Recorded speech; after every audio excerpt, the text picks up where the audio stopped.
then take a look at these, all folded up, these little tiny coils, because some of this diameter is actually things coiled together.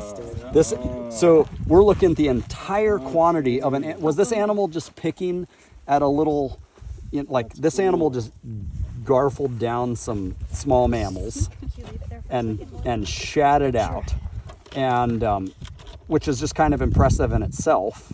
Like, that's probably, I don't know what that is, but it's just kind of fun to think about, like, well, if a coyote eats one mouse, is it gonna have enough opportunity just to have that one mouse and shit out one mouse? Maybe, but it might eat some acorns, it might eat all kinds of stuff.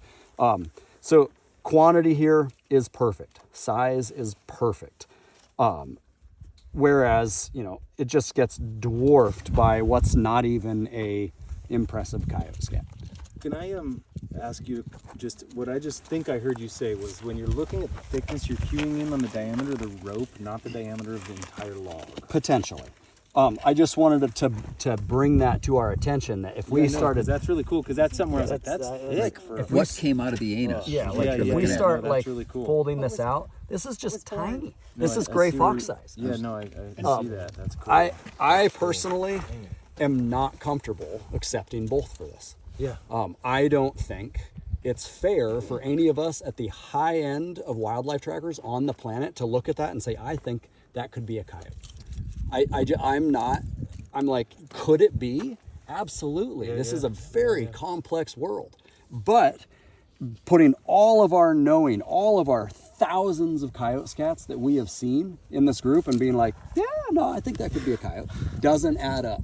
In my opinion. Well, and I think there's a difference. The way I would just modify your wording a tiny bit and say, do I think it could be a coyote? That's the type of thing you say from years of experience, and that coyotes have tons of variance. Totally. Do you answer the question and say, given the two are in my mind, I'm going to put down coyote. Coyote is the answer. Right. I think is a different thing. So. Yeah. So I put gray fox on this. One of the things that I was thinking about was, it seems like the size of coyote versus gray fox is actually kind of bimodal for what I've seen. It's not like it's a whole spectrum and you're just picking a small end of the spectrum. It's like, you have, like, when you graph out the sizes, like you have this cluster here and then you have this cluster here. With the tails overlapping. A little bit, Yeah. but like, yeah. No, there's full overlap. The tails overlap dramatically. Right. Coyotes can have tiny scats, gray foxes can have big scats, but you're right that there's two clear. Okay, but basic, groups, you would say you see bimodal size. Very good way to put it. Okay, cool. It is very hard for, it doesn't matter. There actually is a paper somewhere that graphs those two out. I've Really? seen it before. Oh man, I'm gonna email Totally seen it, yeah. That presentation. Of the coyote and fox? Yeah, the coyote fox scat diameters comparison paper. Can you share that? Yeah, I can find it. I can look it up. I might be able to find it tonight in the Does anybody campground. have any hand sanitizer? Yeah. No. No.